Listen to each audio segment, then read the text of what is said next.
সারা দেশে ধর্মীয় ভাব গাম্ভীর্য আনন্দ ও উদ্দীপনার মধ্য দিয়ে ইসলাম ধর্মাবলম্বীদের সবচেয়ে বড় ধর্মীয় উৎসব পবিত্র ঈদ উল ফিতর উদযাপন করা হচ্ছে। দীর্ঘ ২৯ দিন সিয়াম সাধনার পর সকাল থেকে সারা দেশে ঈদের জামাতের মধ্য দিয়ে ঈদ উল ফিতর উদযাপন শুরু হয়েছে।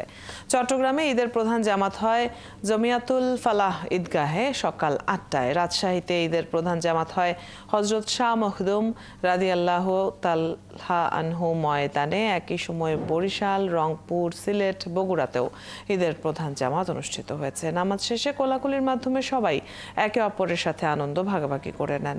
এদিকে ঈদকে ঘিরে সারা দেশে নেওয়া হয়েছে বিশেষ নিরাপত্তা ব্যবস্থা। এছাড়া প্রাথমিক চিকিৎসা ও অ্যাম্বুলেন্স সার্ভিস, জরুরি স্বাস্থ্য সেবার জন্য মেডিকেল টিম ও অ্যাম্বুলেন্স প্রস্তুত আছে। সারা দেশেই ঈদের জামাত অনুষ্ঠিত হচ্ছে। আমরা রংপুরের খবর জানবো। সহকর্মী শাহ বায়েজিদ আহমেদ সেখান থেকে যুক্ত হচ্ছেন আমাদের সাথে। বায়েজিদ, ঈদ মোবারক। জেনে নিতে চাই রংপুরে কটি জামাত এখন পর্যন্ত হয়েছে এবং সেখানে নিরাপত্তা ব্যবস্থা সহ সার্বিক পরিস্থিতি কেমন দেখছেন? আমাদের মাঝে ঘুরে আসে এবং এর মাঝে আনন্দ রয়েছে। অদিতি, আমি এই মুহূর্তে ঈদের মাঠে আছি। সকাল থেকে উৎসব মুখর পরিবেশে বিভিন্ন জায়গায় ঈদের জামাত অনুষ্ঠিত হচ্ছে। আমি যদি আপনাকে একটু ছবিতে দেখাই যে এই মাঠে ঈদের জামাত এখানে কিছুক্ষণের মধ্যে অনুষ্ঠিত হবে।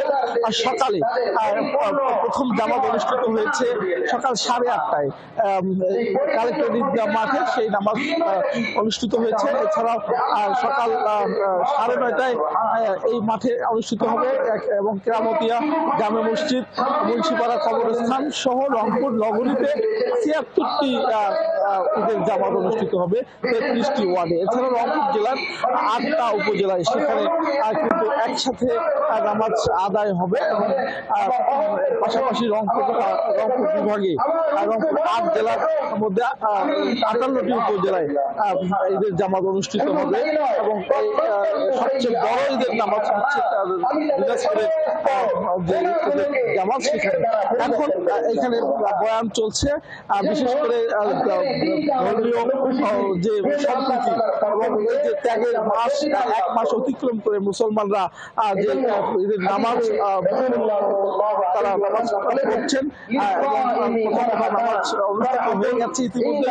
এখন এই মাঠে বয়ান চলছে এবং সিয়াম সাধনা করে ধর্মপ্রাণ মানুষ তারা এখানে এসে শুনছেন, ইসলামী আলোচনা শুনছেন এবং সেই অনুযায়ী যেহেতু ত্যাগের মাস, সেই ত্যাগের মাস যেন তারা বাকি সময়টায় কাজে লাগাতে পারেন সেটা তারা শিখছেন। তবে এখানে ঈদের আসা অনেক মানুষের সাথে আমার কথা হয়েছে, তারা যেটি বলছেন যে ১ মাস তারা সুন্দরভাবে রোজা রেখেছেন। বিশেষ করে নিত্য প্রয়োজনীয় পণ্যের দাম অনেক কম ছিল, সে কারণেই মূলত মানুষের উচ্ছ্বাস রয়েছে। আজকের এই ঈদের জামাত রংপুরের বিভাগীয় কমিশনার, রংপুরের রেঞ্জের ডিআইজি, রংপুরের পুলিশ সুপার, রংপুরের জেলা প্রশাসক এবং বিভিন্ন সামাজিক সাংস্কৃতিক রাজনৈতিক সংগঠনের নেতা কর্মীরা ঈদের জামাত কালেক্টর ঈদের জামাত যেখানে অনুষ্ঠিত হয়েছে সেখানে তারা ঈদের জামাত করেছেন। এছাড়াও কেরামতের জামে মসজিদ, মুন্সিপাড়া কবরস্থান এবং মডেল মসজিদ ঐতিহ্যবাহী সেই জায়গাগুলোতে প্রশাসনিক যারা রাজনীতিবিদরা রয়েছে তারা নামাজ করছে। এখন প্রত্যন্ত এলাকার এই মাঠগুলোতে নামাজ অনুষ্ঠিত হচ্ছে এবং 10:30 পর্যন্ত কিন্তু ঈদের জামাত অনুষ্ঠিত হবে। এবং আপনাকে যদি তথ্য দেই যে এই রংপুর বিভাগের বড় যে শহীদ করে ঈদগাহ মাঠ, সেটি সেখানেও নামাজ অনুষ্ঠিত হয়েছে। এবং আরেকটি বিষয় আপনাকে জানিয়ে রাখি যে এই মাওলানা কেরামত আলী যে মাজার কেরামত আলী জামে মসজিদ সেখানে হাজার হাজার মানুষের ঢল নেমেছে।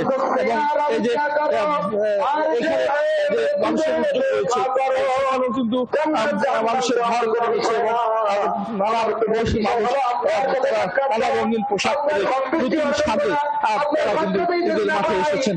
বিশেষ করে গঙ্গাচড়া উপজেলায় একটি বড় ঈদগাহ মাঠ রয়েছে আর সেখানে কালুঘাবুতে সেখানে হাজার হাজার মানুষের সমাগম হয়। এবং আরেকটি বিষয় লক্ষণীয় যে এবার প্রথমবারের মতো সাধারণ রংপুরে গতকাল কয়েকটি জায়গায় ঈদের জামাত অনুষ্ঠিত হয়েছে।